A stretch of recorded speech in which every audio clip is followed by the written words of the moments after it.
दुनिया किस मोड़ पर खड़ी है? युद्ध, ताकत और नया ग्लोबल ऑर्डर। आज दुनिया में ऐसा कोई कोना नहीं जहां तनाव ना हो। यूक्रेन जल रहा है, मिडिल ईस्ट सुलग रहा है, ईरान पर हमला टलता है लेकिन खतरा टलता नहीं। चीन और ताइवान आमने सामने खड़े हैं और इन सब के बीच क्या दुनिया एक नए विश्व युद्ध की तरफ बढ़ रही है या फिर एक नई ताकतों वाली दुनिया जन्म ले रही है? आज इसी सवाल का जवाब ढूंढने की कोशिश करते हैं। सबसे पहले, आखिर क्यों बढ़ रहे हैं अंतर्राष्ट्रीय तनाव?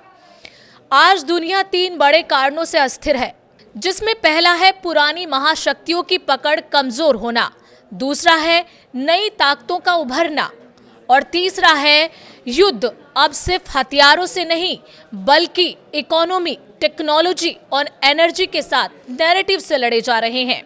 अब बात युद्ध अब कैसे बदले हैं।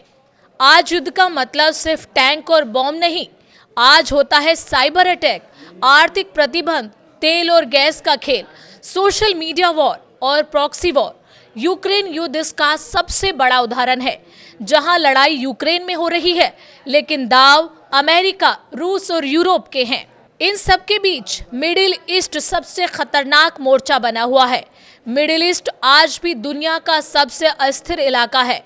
Israel, Hamas, Iran, America, Yemen, Syria, Lebanon, यहाँ एक चिंगारी पूरे इलाके को आग में झोंक सकती है।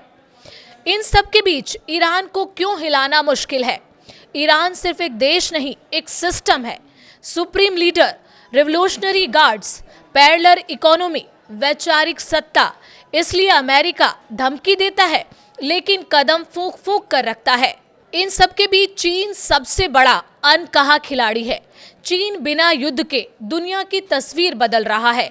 अफ्रीका में निवेश, एशिया में दबदबा, टेक्नोलॉजी में दौड़, ताइवान पर नजर। चीन की रणनीति साफ है, लड़ो मत, घेरो। और यही अमेरिका को सबसे ज्यादा डराता है। और इन सब में भारत कहाँ खड़ा है? अब सवाल ये, भारत आज किसी गुट का हिस्सा नहीं लेकिन हर गुट के लिए जरूरी है। भारत अमेरिका से दोस्ती भी करता है, रूस से दूरी भी नहीं बनाता, चीन से सावधान भी है और यही भारत की मल्टी अलाइनमेंट स्ट्रेटेजी है और यही भारत को आने वाले समय में एक बड़ी ताकत बनाता है। अब बात, क्या नया वर्ल्ड ऑर्डर तैयार हो रहा है? दुनिया अब एक ताकत के इर्द गिर्द नहीं घूमेगी, अब होगा मल्टीपोलर वर्ल्ड। कई ताकतें, कई सेंटर, जहां अमेरिका अकेला नहीं, रूस खत्म नहीं, चीन रुकेगा नहीं और भारत नजरअंदाज नहीं होगा। दुनिया युद्ध की तरफ नहीं, पुनर्संतुलन की तरफ बढ़ रही है, जहां ताकत का मतलब सिर्फ हथियार नहीं, सोच, रणनीति और धैर्य है। और जो देश ये समझ गया वही आने वाले दौर का नेता बनेगा। ये लड़ाई सिर्फ देशों की नहीं, ये लड़ाई भविष्य की है। तो इस पूरे मसले पर आपकी क्या राय है, आप कमेंट करके बता सकते हैं। वीडियो अगर अच्छी लगी तो लाइक करें, शेयर करें और चैनल पर नए हैं तो सब्सक्राइब करना बिल्कुल ना भूलें।